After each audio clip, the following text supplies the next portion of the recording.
शुरू 80 शब्द प्रति मिनट। महोदय, जैसा कि माननीय सदस्य जानते हैं, कल दूसरे सदन में इसी तरह की बहस थी। मुझे वहाँ भी कुछ देर बैठना पड़ा। इस कारण यहाँ जो भाषण हुए उन सबको मैं सुन नहीं सकी।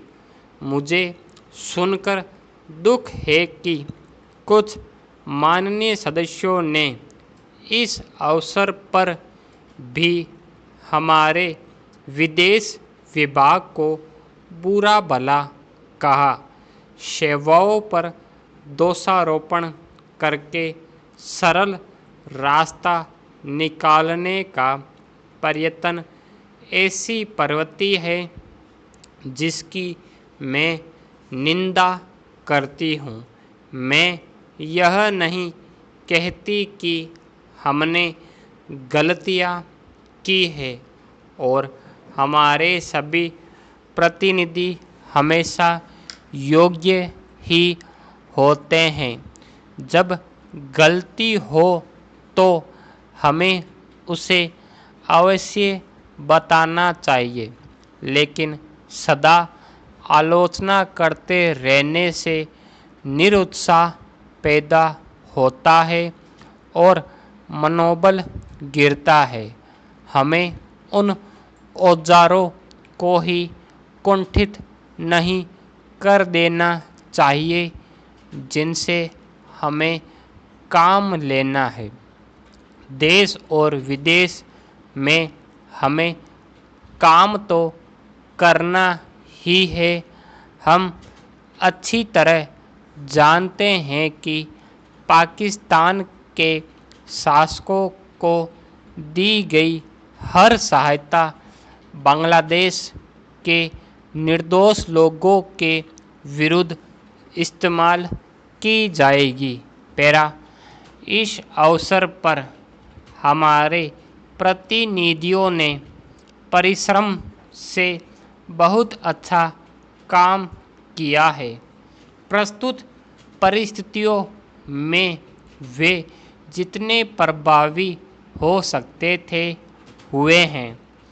कुछ सरकारों के विचार निश्चित हैं और यदि उनमें सहानुभूति भी पैदा की जाए तो भी वे इस प्रकार के मामले में कोई स्पष्ट बात कहने को तैयार नहीं होंगे।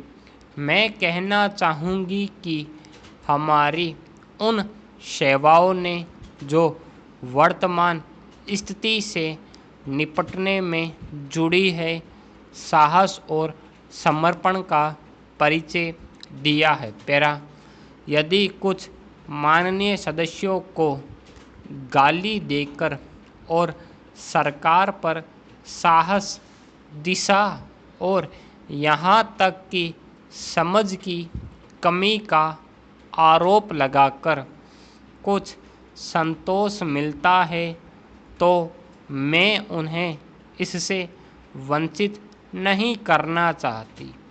कुछ सदस्यों के लिए हिम्मत का अर्थ गले की ताकत और भावुकता की भाषा है। काश कि जिंदगी इतनी ही सरल होती। इस सरकार में बहुत से दोष हो सकते हैं, लेकिन उसमें साहस की कमी नहीं है, न ही यह आवश्यकता के अनुसार जोखिम उठाने से डरती है। जैसा मैं बहुत बार कह चुकी हूँ, हम इस स्थिति या किसी भी स्थिति के केवल कानूनी पहलू की चिंता नहीं करते।